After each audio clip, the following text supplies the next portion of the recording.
Hello and welcome to today's webinar. Today we're going to be going over the basics. We're kind of going back to the basics on reputation and listings. So we're going to jump right into it and kind of go over a statistic that we like to highlight, that 88% of buying decisions are made online these days. So that's even quite a change from in 2010, 7 years ago, where that was 60, and that continues to grow. The next thing I want to highlight is the zero moment of truth. And this is something that Google, they kind of coined the phrase zero moment of truth. And the way that the zero moment of truth works is it starts like it always has with the stimulus, that interest. So advertising, through email marketing, display, print ads, radio, TV, digital advertising, anything like that, kind of get that interest going.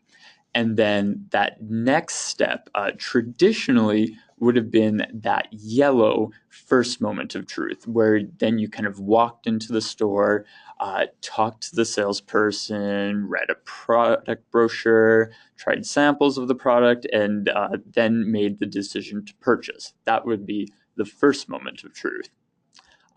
But now we have this zero moment of truth, and it's in the research phase, and it takes place online. And this is where you search on search engines, you read relevant reviews online, articles, kind of even word of mouth just on social platforms. The business's reputation is what consumers say it is. So this becomes the person's zero moment of truth, and then they will continue on. And this is where they kind of make the decision whether they're going to go into that store and purchase something or not. And then after they do, if they do in fact buy that product or anything like that, service, then the second moment of truth is when they post their experience online, how the product is, how it's been working for them, anything like that. And then that becomes the next person's zero moment of truth, because those reviews are there for when people are researching. So the next thing we're going to go over is a recap of reputation management. So every day customers are talking about businesses online, whether they're on Yelp, Google, Facebook, personal blogs, or elsewhere. And since 85% of consumers find local business info online, business owners need a way to see what their customers are saying and manage their reputation. Reputation management shows, reputation management shows businesses what people are saying about them online, and it improves their visibility in local search. And so why is reputation important? 92% of consumers now read online reviews. Star rating is the number one factor used by consumers to judge a business. 94% of consumers would use a business with a 4-star rating. So really having that 4-star rating definitely helps. As it gets lower, there's way less of a chance that a consumer is actually going to go to that business. 88% of online shoppers incorporate reviews into their purchase decision. So that goes back to that zero moment of truth. People really are looking at reviews. 86% of people will hesitate to purchase from a business that has negative online reviews. So even one or two can really jeopardize a business's reputation.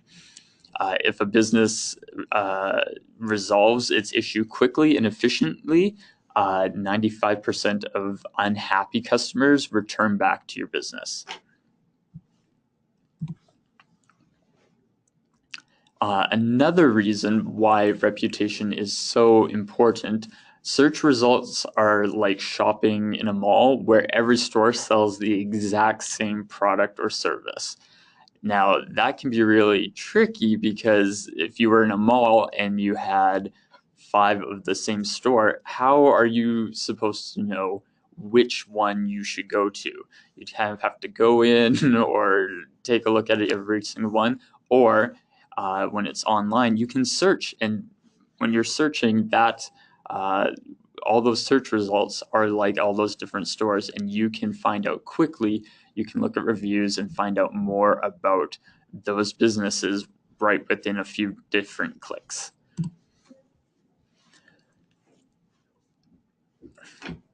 Another reason that reputation is so important is a negative or missing online reputation makes your paid advertising work for your competitors instead of you, which is why this service needs to be a part of every media strategy that you guys do, and needs to go on continuously. It makes all the advertising we'll do more effective. Now, why is reputation so hard? There are countless review and social outlets for customers to share their experience, both positive or negative, with the world. And it's an endless task of sifting through numerous sources on a daily basis, monitoring if your business is even mentioned and if a response is required. Review sites have made it before easier than ever for your customers to instantly share their opinion about your business, making it increasingly difficult to keep up. And everyone has an opinion and are progressively becoming more likely to share it. And with more reviews, that means more orders. So more business. With one review, you can see a 10% lift, 50 reviews, 30%, and 100, 37, all the way up to 200 reviews with a 44% lift. So it really does impact that growth. And then also, businesses are able to use reviews as kind of a management tool, kind of the intelligence to run your business better. So with good reviews, you can kind of do some goal setting there and accolades. But with bad reviews, it kind of highlights an issue with staff training or policy issues. Now, different ratings contain different insights. Kind of the 1 to 3 star reviews, they really highlight a product's shortcoming or a place for improvement. So that's where you can really see that there are some things to be worked on. The 3 and 4 star reviews, those offer the most suggestions for either a new product or some features to something that is already there. So kind of that helpful insight or what can be done even better, but not necessarily is being done badly. So now, what are some of the best businesses to prospect to?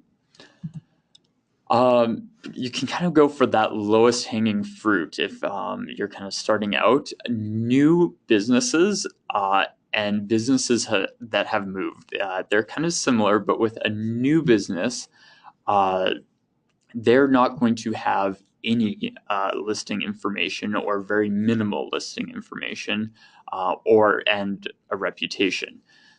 With moved, their information is going to be possibly out of date if they've moved from one location to the other. So again, kind of new businesses are invisible. So the sales opportunity here kind of goes beyond reputation. It also covers listings, social, websites. So with a new a business or business that's moved, reputation is basically that's it's going to be even more important because their listing information may be either broken, non-existent, or need to be corrected. So while that's being done, uh, the reputation is even more important because they're going to rely on uh, seeing that that business is a good place uh, while not having kind of the correct listing information. Then with social, it's really good to have social. If a business doesn't have it, that might not be something they're thinking of getting their business up and running, and might be an oversight. Uh, but also, if they have moved, being able to get that word out that, hey, we've moved, this is our new location, you can find us here, that way that they don't get lost in their move. And websites too, that is a great thing to offer because every business needs a location page. So websites are another great thing to offer. So now, kind of jumping into that idea of listings, what are online listings? Online listings are what people find about your business and how they find you online. There are over 300 places businesses could be found online, and these places range from websites, map apps on phones, to navigation in-car systems.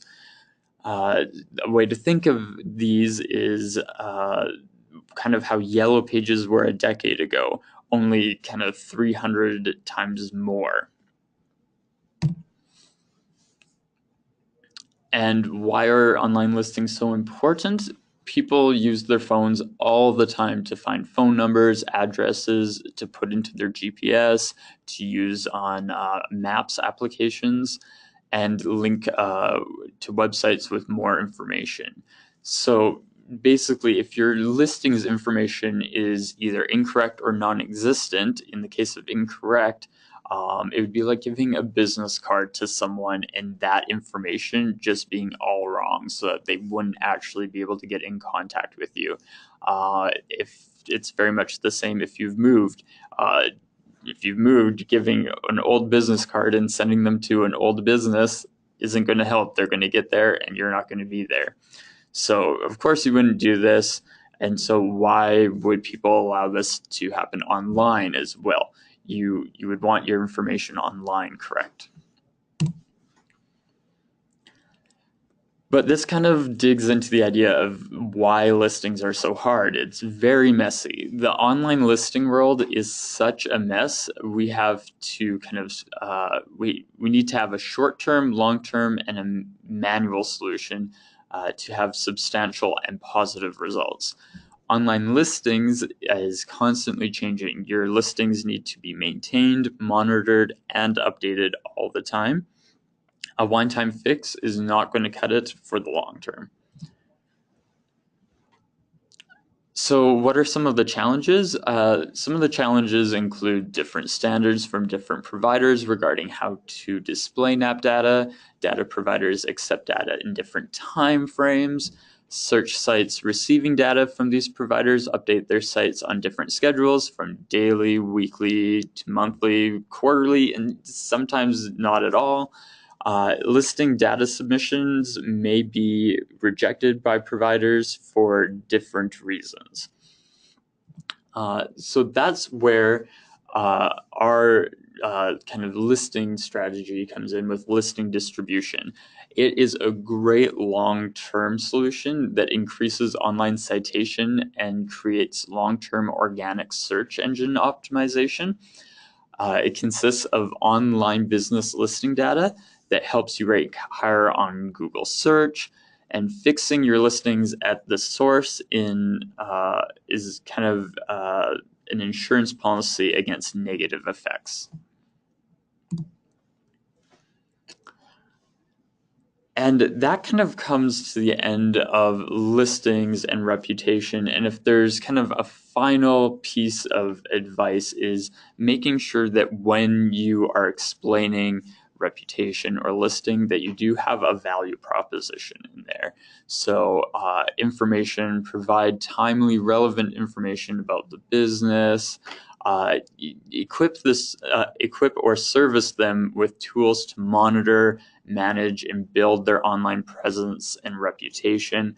And services offer a variety of managed services to allow them to focus on their businesses and organizational initiatives. So that brings us to the end of our webinar here for today. So I will take questions for a few minutes here if there are any. So it doesn't appear that there are any questions for today. That being said, if you do think of any questions, you can contact your partner success manager and they would be able to help you with any questions. Definitely feel free to reach out. We're always here and willing to give a helping hand. So that's everything for today's webinar. Thank you so much for joining, and we will see you next week.